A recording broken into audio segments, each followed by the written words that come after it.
Welcome back everyone to Python only for data science video. In this particular video, we are going to look into what are functions in Python, what are parameterized functions, what are return statements, what are return values, something which is very important and definitely you want to go ahead and watch the entire video.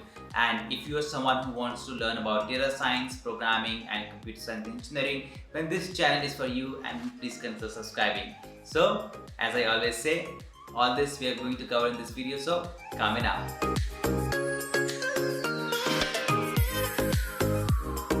Alright, so let's go ahead and get started and see what we are going to learn in this video. We're going to talk about functions in Python and we're going to cover 4 topics broadly. First is going to be simple function, parameterized function, and then we are going to look at 4 different important terms, that is defining a function, calling it, passing it, parameters, and then towards the end we are going to look on how to use return values and return statements.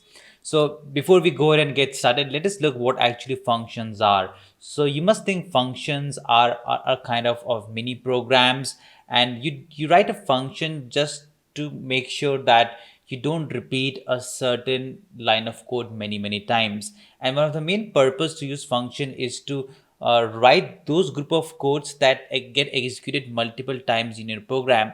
So what you actually do is you write a function, right? And then you call a function inside your program only when you need it, right? So if you want to call a function maybe like 10 times, right, you can just call it 10 times, whereas you will have to write function only one time.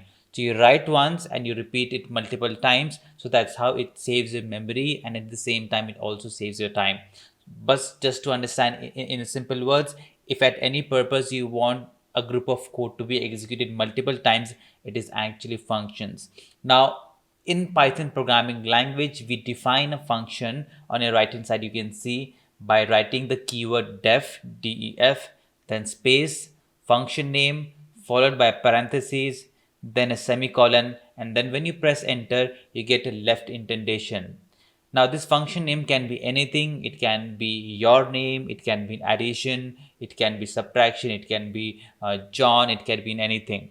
Now to give an example how a function would be, say suppose you are creating a program for calculator and you want to create a function for every single operation. So you can create a function that does the addition. So you can say def space addition, and then inside this code block you can write the logic on how to add two numbers. In the same way it can be for getting the percentage, calculating the exponent of a number. So that's how you do it, and this is how you actually is the syntax of a function.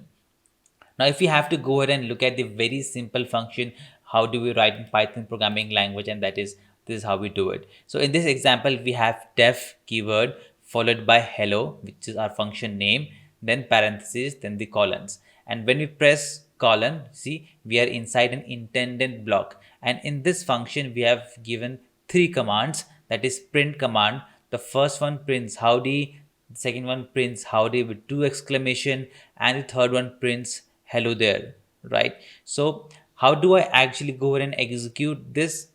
So if I want to go ahead and call a function, or I want a function to be executed in a program, what I'll do, I'll just go ahead and write the name of the function followed by parentheses, and that's it. That's how you call a function in your Python, and very similar to all in most of the programming language. And when you do that, you get the output like this. You see, I wrote hello followed by parentheses, which is actually my function name, and I get output as howdy with which should be like double quote, double exclamation, and then hello there. So there are many things happening over here. You are actually defining the function, right? You're defining the function, you're calling the function over here. We will, on the couple of slides later, we will actually go ahead and dissect every single thing that is happening over here. So that is how you actually go ahead and write a very simple function. But there's one more factor to it, is that is called parameterized function. So what you can actually do is you can actually pass some values in a function when you go ahead and call it.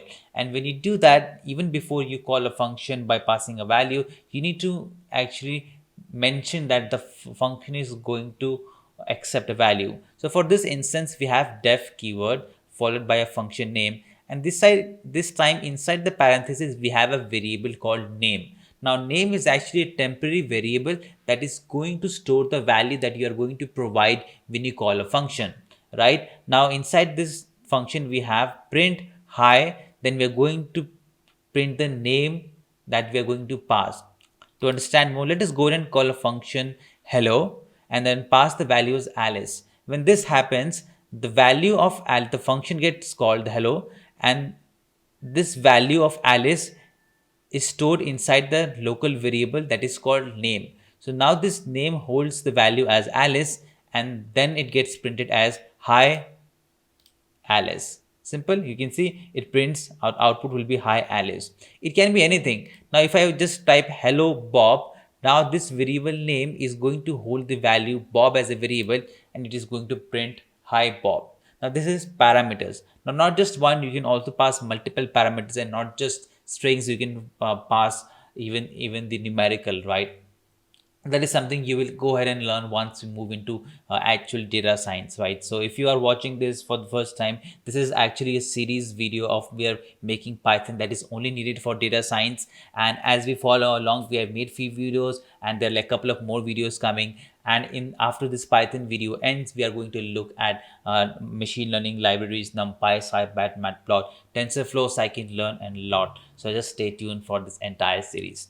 Now that we have seen a simple function and a parameterized function, let us actually go ahead and dissect on what we have been doing it till now, right? So this is what we have been doing. We have a def keyword, we have a function name. Let's go actually and see everything. Now, what is actually happening over here when we write this set of line code, right? Def hello followed by parenthesis and all this. This is called defining of the function. So when you define a function, it won't be executed, it right? You have just defined it, but it won't get executed until unless you call it. Now inside this function also we saw that name is actually the parameters, right? So it can be optional. You may not have any parameters as we saw in the first simple function example, whereas in some cases you may have one parameter, whereas in some cases you may also have multiple parameters. So this is your parameters, and when you go ahead and call a function with the function name, right, this is called calling of the function. Only when you call a function, the code inside this function block will get executed. That is why it is called calling of the function. And this Bob here is actually passing the value. So whatever value you pass here, this local variable stores it, and eventually you can go ahead and use it for any of the purpose. Now that we understand one couple of few things that is important is return values and return statements. Remember, every function have a return value. It may be a null value, right? It may be we in Python it's I think it's called not a type. I'm not sure, but it may be a null value, which means it doesn't have any value, but it is also a kind of value, right? So every function in Python programming language or in most of the programming language, they are going to give you a return value.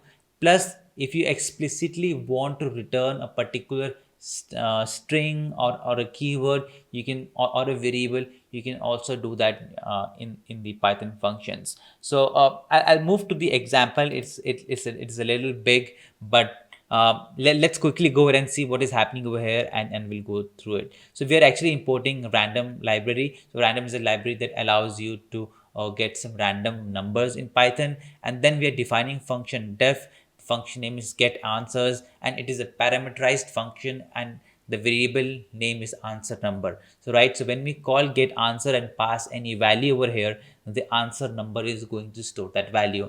And what we are actually checking inside this function, that if the answer number value is 1, we return a statement that is it is certain, whereas if it is 2, we return a statement it is decidedly so. And then for 1 2 3 4 5 6 7 8 9 until towards the end, we have defined for every single value that we get for answer number for 1 to 9, we are going to return a statement. And towards the end we write, I'm just gonna put it in better way, that random. Now here's something that I really want to focus, right? This was pretty simple. We defined the function and we added some if else statement. But what is happening towards the bottom is, you see, whenever you see an equals to operator or an assignment operator, always ignore the left hand side and always look at the right hand side. So what we are doing, we are calling random dot random int 1 to 9. So what this will do, it will give us a random number from 1 to 9, right? And that random number, say suppose it is 5, we are storing that random number inside a variable called r.